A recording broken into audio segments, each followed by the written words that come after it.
March 2026 বর্তমানে কোন কোন চাকরির ফর্ম ফিল আপ চলছে, মোস্ট ডিমান্ডিং ভিডিও TWS একাডেমির জন্য। তো এখন দেখাবো মার্চ মাসে কোন কোনগুলিতে তোমরা বর্তমানে অ্যাপ্লাই করতে পারবে এবং প্রিপারেশন নিয়ে তুমি তোমার কাঙ্ক্ষিত জব নিশ্চিত করতে পারো। সবার প্রথমে দেখো TWS academy app Google play store থেকে অবশ্যই ইনস্টল করে নেবে আমাদের সমস্ত ক্লাসের লিংক এবং নোটিফিকেশন পাওয়ার জন্য। এছাড়া বর্তমানে আমাদের এই সমস্ত ব্যাচ চলছে যেখানে অ্যাডমিশন নিয়ে তুমি চূড়ান্ত প্রস্তুতি কনফার্ম করতে পারো। সবার প্রথমে যেটি দিয়ে শুরু করব সেটি হচ্ছে আরবিআই, মানে কি ভারতের সেন্ট্রাল ব্যাংক, কেন্দ্রীয় ব্যাংক। আমরা কত জিকে পড়েছি, 1935 এস্টাবলিশড হয়েছিল, 1949 এতে ন্যাশনালাইজড হয়েছিল। যাই হোক, তো রিজার্ভ ব্যাংকে অ্যাসিস্ট্যান্ট নিয়োগ, ঠিক আছে, অ্যাসিস্ট্যান্ট নিয়োগ 650 এখানে শূন্য পদ, 650 শূন্য পদ। সবার প্রথমে এই আরবিআই অ্যাসিস্ট্যান্ট নিয়োগের ইম্পর্টেন্ট ডেট গুলো দেখে নাও। 16 ফেব্রুয়ারি 2026 থেকে আবেদন শুরু হয়েছে, 8 মার্চ 2026 আবেদনের লাস্ট তারিখ, অর্থাৎ তোমরা এখনো কিন্তু অনলাইনে এটা আবেদন করতে পারবে আরবিআই অফিসিয়াল ওয়েবসাইট ভিজিট করার মাধ্যমে। প্রিলিমিনারি পরীক্ষা টেন্টেটিভ ডেট 11 এপ্রিল এবং মেইন পরীক্ষা হতে পারে 7 জুন 2026। তোমার কাছে সম্ভাব্য এক্সাম ডেট রয়েছে, লাস্ট ডেট রয়েছে ফর্ম ফিল আপের, রাইট টাইমে অ্যাপ্লাই করে শুরু করে দাও, এটা চূড়ান্ত প্রস্তুতি। শুরুতে মাসিক বেতন প্রায় 55,000 টাকার কাছে হবে। বেসিক পে বা যে মেইন স্যালারি স্ট্রাকচার সেটা হচ্ছে 29,000 টাকা সামথিং। এর সাথে বিভিন্ন যে মহার্ঘ ভাতা, বাড়ি ভাড়া এবং যাতায়াত ভাড়া ইত্যাদি যুক্ত হয়ে 55,000 টাকার কাছে এটা পৌঁছে যাবে স্যালারি ইন হ্যান্ড, যেটা অফিসিয়াল ওয়েবসাইটেও তুমি পাবে। দেশ জুড়ে 650 শূন্যপদ আমি শুরুতেই বলেছি। তাহলে এই কলকাতা জোনে আমাদের কতটা, কলকাতা জোনে তুমি টোটাল এখানে দেখো যে total URA 22, SC 3, ST 2, EWS 2, OBC তে কোনো শূন্যপদ এখানে নেই, এই হচ্ছে 2 টোটাল শূন্যপদ। এটা ওয়েস্ট বেঙ্গল স্পেসিফিক দেখাচ্ছি, আর দেশ জুড়ে হচ্ছে 650। এরপর দেখো কোয়ালিফিকেশন কি চাই আরবিআই অ্যাসিস্ট্যান্ট হওয়ার জন্য। শিক্ষাগত যোগ্যতা যে কোনো স্বীকৃত বিশ্ববিদ্যালয় থেকে তোমাকে অন্তত 50% নম্বর নিয়ে স্নাতক হতে হবে, তুমি গ্রাজুয়েট হতে হবে, যেখানে 50% মার্কস থাকবে, সেটা পাস হোক, অনার্স হোক এবং যে কোনো শাখার হোক। অতিরিক্ত দক্ষতা কম্পিউটারে ওয়ার্ড প্রসেসিং এর প্রাথমিক জ্ঞান থাকা অবশ্যই বাধ্যতামূলক। বয়স হতে হবে 20 থেকে 28 বছরের মধ্যে। 2 ফেব্রুয়ারি 1998 থেকে 1 ফেব্রুয়ারি 2006 এর মধ্যে জন্ম হতে হবে। মধ্য কথা 20 থেকে 28 এর মধ্যে যাদের বয়স তারা অ্যাপ্লাই করতে পারবে। এসসি এসটি প্রার্থীদের জন্য 5 বছরের ছাড়, ওবিসি প্রার্থীদের জন্য 3 বছরে বয়সের ঊর্ধ্বসীমা বা আপার এজ লিমিটে তুমি ছাড় পেয়ে যাবে। নিয়োগের 3টি ধাপ আছে এই রিক্রুটমেন্টে। 1 নম্বর ধাপ যেটা হচ্ছে প্রিলিমিনারি পরীক্ষা, সিলেবাসটা দেখিয়ে দেব। 2 নম্বর ধাপ হচ্ছে মেইন পরীক্ষা এবং 3 নম্বর ধাপ হচ্ছে ভাষা দক্ষতা অর্থাৎ ল্যাঙ্গুয়েজ প্রফিসিয়েন্সি টেস্ট, মানে তুমি ওয়েস্ট বেঙ্গল বা কলকাতা জোনে যখন অ্যাপ্লাই করবে বাংলা অথবা নেপালি জানতে লাগবে। ওকে, আর প্রথমে প্রিলি করবে, তারপরে মেইন পরীক্ষা আসবে। তো প্রথম ধাপ যেটা প্রিলি পরীক্ষা হবে, 100 নম্বরের প্রিলি হবে 100 মার্কের এবং 1 ঘন্টা এটা সময় পাবে। এমসিকিউ টাইপ কোশ্চেন থাকবে, মাল্টিপল চয়েস কোশ্চেন, ইংরেজি থেকে কোশ্চেন থাকবে। কোন কোন জায়গা থেকে প্রশ্ন থাকবে সেটা আগে দেখো। ইংলিশ থেকে থাকবে, নিউমেরিক্যাল অ্যাবিলিটি, ম্যাথের পার্ট এবং রিজনিং, এই হচ্ছে জায়গা প্রথম ধাপ বা প্রিলিমিনারি পার্টের জন্য। এবং তুমি যদি দেখো মেইন পরীক্ষা যেটা 200 নম্বরের হবে, প্রিলি হচ্ছে 100 নম্বরের, এটাও এমসিকিউ প্যাটার্নে হবে, 1 ঘন্টা 15 মিনিট সময় পাবে। এখানে রিজনিং, ইংলিশ থাকবে, নিউমেরিক্যাল অ্যাবিলিটি, জেনারেল নলেজ এবং কম্পিউটার লিটারেসি, কম্পিউটার জ্ঞান, এই হচ্ছে তোমার মধ্যে সিলেবাস। আমি তোমাদের একদিন বলেছিলাম মনে আছে যে 4টে মেন পিলার কম্পিটিটিভ এক্সামে, ম্যাথস, রিজনিং, ইংলিশ এবং জেনারেল অ্যাওয়ারনেস জিকে পার্ট, এই 4টে সাবজেক্ট নিয়ে তুমি যদি খুব ভালো করে পড়াশোনা করতে থাকো আর যে ভ্যাকেন্সি বেরোবে সেই ভ্যাকেন্সিতে অ্যাপ্লাই করতে থাকো, কোনো না কোনো জব তুমি নিশ্চিত লাগিয়ে দিতে পারবে।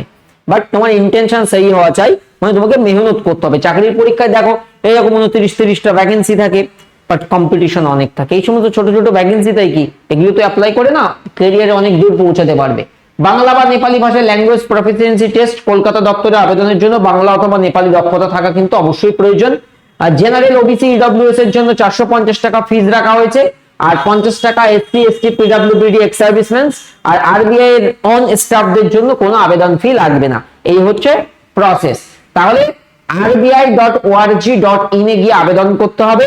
অফিসিয়াল ওয়েবসাইটে ঢুকবে, ঢুকে একদম নিচে চলে আসবে, অপরচুনিটিজ এট আরবিআই অপশন পাবে, সেখানে উপরে লেফটে অপশন পাবে কারেন্ট ভ্যাকেন্সি, সেখান থেকে ভ্যাকেন্সি, সেখানে গেলে recruitment for the post of assistant panel year 2025 এর প্যানেল এটা, এই বিজ্ঞপ্তিতে ক্লিক করে তুমি বিজ্ঞপ্তি এবং নোটিফিকেশনটা রিড করতে পারবে।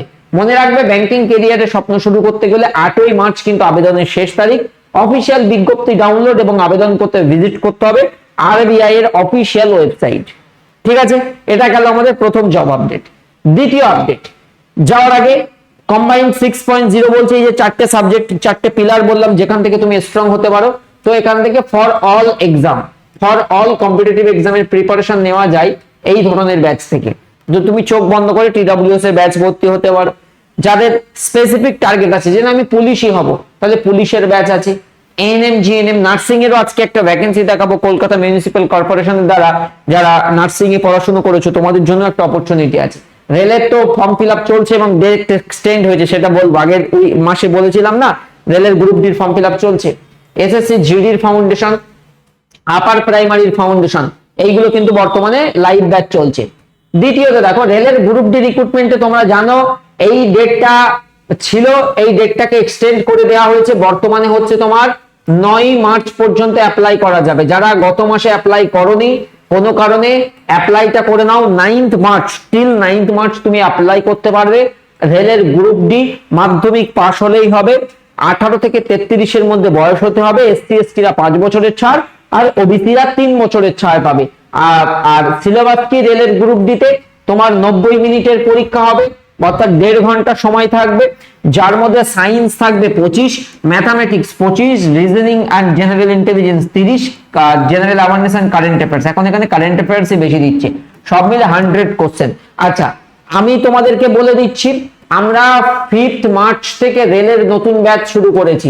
5th মার্চ 2026 থেকে টার্গেট রেল, যাদের টার্গেট রেলের চাকরি, রেলের সিলেবাস 100% কভার হবে, গ্যারান্টি লাইভে তোমাকে দিয়ে গেলাম। 100% সিলেবাস কভার করবে আমাদের এই ব্যাচ। কোন ব্যাচ? রেলের ব্যাচ। TWS একাডেমি থেকে রেলের ব্যাচ জয়েন করো, তাহলেই বুঝতে পারবে। এটা গেল গ্রুপ ডি। এরপরে আমি তোমাদেরকে নিয়ে যাচ্ছি ইন্ডিভিজুয়াল ভ্যাকেন্সিতে, কারণ সেগুলো অনেক বড় বড় বিজ্ঞপ্তি। সবার প্রথম কলকাতা মিউনিসিপ্যাল কর্পোরেশনের অফিসিয়াল ওয়েবসাইট থেকে ডাউনলোড করা একটা vacancies, Kolkata city NUHM society 27/2/2026 এটা প্রকাশিত। এখানে contractual basis recruitment post of nurse, staff nurse for Khidirpur UCHC under Kolkata city NUHM society health department Kolkata municipal কর্পোরেশনের। তোমাদের 9/3/2026 থেকে 25/3/2026 এর মধ্যে অনলাইন আবেদন প্রক্রিয়া কমপ্লিট করতে হবে কলকাতা মিউনিসিপ্যাল কর্পোরেশনের অফিসিয়াল ওয়েবসাইট থেকে। টোটাল শূন্য পদ এখানে 86টা শূন্য পদ রয়েছে। আচ্ছা এক্ষেত্রে কিন্তু তোমরা এডুকেশন কোয়ালিফিকেশনটা জেনে নাও। এই যে ANM GNM নিয়ে কথা বলছিলাম, the candidate should have completed GNM training course from an institute recognized by Indian Nursing Council or West Bengal Nursing Council, GNM degree থাকতে হবে, অথবা candidate should have completed BSc nursing course. তুমি যদি BSc nursing করে থাকো তাহলেও কিন্তু apply করতে পারবে, but the candidate must be registered under West Bengal nursing council and must have proficiency in Bengali, Bangla জানতে হবে মোদ্দা কথা। এজ লিমিটে দেখো নট মোর দ্যান 40 ইয়ার, মানে 18 থেকে তুমি 40 ধরে নাও, এই হচ্ছে এজ লিমিট। রেমুনারেশন যে তুমি স্যালারি পাবে ইন হ্যান্ড 25,000 পার মান্থ, 25,000 টাকা কিন্তু প্রতি মাসে এখান থেকে পেতে পারো। মোড অফ সিলেকশনের এখানে প্রসেস আছে, তারপরে স্কেল অফ স্কোরিং, সেই সমস্ত পয়েন্ট এটা একবার অফিসিয়াল ওয়েবসাইট থেকে পড়ে নেবে যারা এই পার্টিকুলার জবটাতে অ্যাপ্লাই করতে চাইছো।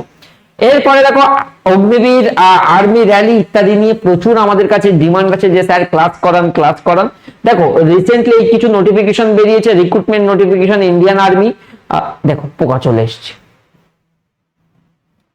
আমাদের আবার রিফ্রেশ করতে হবে, ততক্ষণ আমি ব্যারাকপুরেরটা খুলি। একই জিনিস, আর্মি রিক্রুটিং অফিস ব্যারাকপুর। তো তুমি যদি দেখো এখানে কি বলছে, invites online application from unmarried mail candidates for selection test for Agniveer for recruiting year 2027 under Agnipath স্কিমের আওতায় যে অগ্নিবীর রিক্রুটমেন্ট 2027 এর জন্য সেটা কিন্তু শুরু হয়ে গেছে। অনলাইন রেজিস্ট্রেশন কবে থেকে? 13 ফেব্রুয়ারি 2026 থেকে শুরু হয়েছে, 1 এপ্রিল 2026 পর্যন্ত চলতে থাকবে। ওকে, আচ্ছা, online exam date 1 June to 15 June, tentative June মাসে তোমাদের পরীক্ষা হবে। তোমরা আমাকে কমেন্ট করে জানাও এই অগ্নিবীরের জন্য আমরা কি ব্যাচে জানবো? TWS এর ব্যাচেস মানে চোখ বন্ধ করে ওয়েস্ট বেঙ্গলে আদার্সদেরকে কাঁপিয়ে দেওয়ার মতনই ব্যাচ, কারণ আমাদের পুলিশে বলো সব থেকে বেশি সিলেকশন, আমাদের মতো সিলেকশন এই 2024-5 যে রিক্রুটমেন্টটা হচ্ছে পুলিশের, আমাদের ধারে পাশে কেউ নেই, এ তো সগৌরবে বলে যাচ্ছি, এবং আমরা দেখিয়েছি কতজন কোয়ালিফাই করেছে। এসএসসি জিডিতেও তাই এবছরে আমরা পর সাকসেস স্টোরি দিয়েছি। তাই অগ্নিবীরের জন্য তোমাদের ব্যাচেসের প্রয়োজন আছে কিনা আমাকে কমেন্ট করে জানাবে। Online exam date 1 June to 15 জুনের মধ্যে তোমাদের সম্ভাব্য পরীক্ষার তারিখ রয়েছে। এবারে যেমন এইটা কাদের জন্য, এখানে বলছে যারা এই জেলার বাসিন্দা, নর্থ 24 পরগনা, হুগলি, বাঁকুড়া, পুরুলিয়া, বাকিটা দেখে নেবে পুরো প্রসেস। ও আরেকটা জিনিস আমি তোমাদেরকে বলে দিই, এলিজিবিলিটি ক্রাইটেরিয়াতে অগ্নিবীর জেনারেল ডিউটি যেমন 17.5 থেকে 22 মধ্যে বয়স হতে হয়, ক্লাস 10 আর ম্যাট্রিক পাসে ওভারঅল তোমাকে 45% মার্কস থাকতে হবে, and matric pass 45% and aggregate of best 5 subject and minimum 33% marks in each of those 5 subject। আমাদের 7টা সাবজেক্টে মনে করো মাধ্যমিক হচ্ছে, তো আমাদের মাধ্যমিকের মধ্যে 5টা সাবজেক্ট, হ্যাঁ 5টা সাবজেক্টে অন্তত তোমার যেন 33% নাম্বার থাকে, এটাই। আর Indian workers class 10th simple pass, এটা গেল তোমার এটা। তারপর অগ্নিবীর টেকনিক্যালের জন্য কোয়ালিফিকেশন ইত্যাদি, তোমরা যারা এই ফিল্ডে যাবে একবার নোটিশটা পড়ে নাও, বুঝতে পেরেছো? আমি ডেটটা বলে দেবো ওভারঅল, এরপরে দেখো আমি খবরটা দিয়ে দেবো, বাকিটা দেখে নেবে। এটা যেমন শিলিগুড়িতে দেখো আর্মি রিক্রুটিং অফিস, এখানে 13 ফেব্রুয়ারি থেকে 1 এপ্রিল, এটাও কোন ডিস্ট্রিক্টের কথা বলা হয়েছে? আলিপুরদুয়ার, দার্জিলিং, কালিম্পং, মালদা, উত্তর দিনাজপুর, দক্ষিণ দিনাজপুর, কোচবিহার, জলপাইগুড়ি। সিমিলারলি খুব সম্ভবত বহরমপুরেরটাও ছেড়ে দিয়েছে, একবার একটু চোখ বুলিয়ে নাও। তাহলে এই হচ্ছে মোটামুটি এই সপ্তাহের আপডেট যেটা আমি তোমাদেরকে প্রোভাইড করলাম। TWS একাডেমি থেকে চূড়ান্ত প্রস্তুতি নিতে পারবে। দেখো যা ছোটখাটো খবর আসছে দেওয়ার মতো আমি দিয়ে দিচ্ছি, এমন নয় যে উল্টো পাল্টা মিসগাইড করবো। তোমরা জানো TWS আমরা শুধু ক্লাস করাতেই ব্যস্ত, আমরা শুধু ওইটাই পারি, বাট ছোট খবর হলেও দিচ্ছি, কারণ এখন বড় কোনো ভ্যাকেন্সির আপডেট নেই, যে কারণে যা পাচ্ছি এবং যেটা ছেলে মেয়েদের কাছে ডেলিভার করার মতো, এবং তোমরা পড়াশোনা করো, তোমার গন্তব্যে পৌঁছাও। ধন্যবাদ। ভালো লেগে থাকলে একটা like and do subscribe and share with your friends. Thank you.